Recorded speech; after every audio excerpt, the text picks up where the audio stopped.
চট্টগ্রাম মহানগরীর কর্ণফুলী থানাধীন শিকলবাহা এলাকায় অবৈধভাবে নকল ও মানহানি সাবান উৎপাদন, পরিবহন ও বিপণন বন্ধে র্যাব-৭ চট্টগ্রাম ভ্রাম্যমাণ আদালত পরিচালনা করেছে।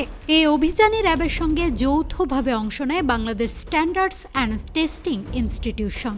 রোববার দুপুর আনুমানিক 12টার দিকে কর্ণফুলী থানাধীন শিকলবাহা ইউনিয়নের ২ নম্বর ওয়ার্ডে ইউনুস মার্কেট সংলগ্ন একটি অবৈধ সাবান কারখানায় এই অভিযান পরিচালনা করা হয়।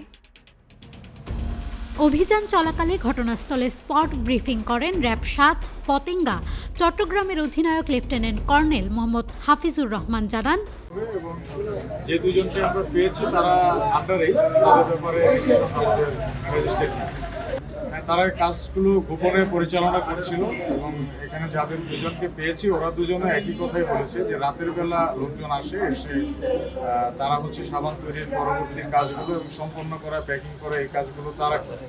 তো এলাকার আশেপাশের লোকজনের হয়তো সম্পূর্ণ ধারণা ছিল না যে এখানে কি করা হচ্ছে। আমরা গোপন সূত্রে তথ্য পেয়েছি এবং তথ্যের ভিত্তিতে অভিযান পরিচালনা করে তাদের এই ফ্যাক্টরিকে আমরা এখন জব্দ করে সিলগালা করে ফেলবো এবং তাদের যে মেশিন টুলসগুলো আছে এগুলো নিলামে বিক্রয় হবে এবং যে সাবানগুলো তৈরি হয়েছে যে কারণে এইগুলো মানহীন, এই কারণে এগুলোকে ধ্বংস করা।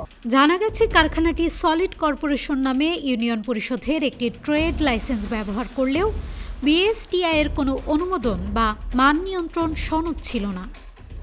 News desk, Manabzamin.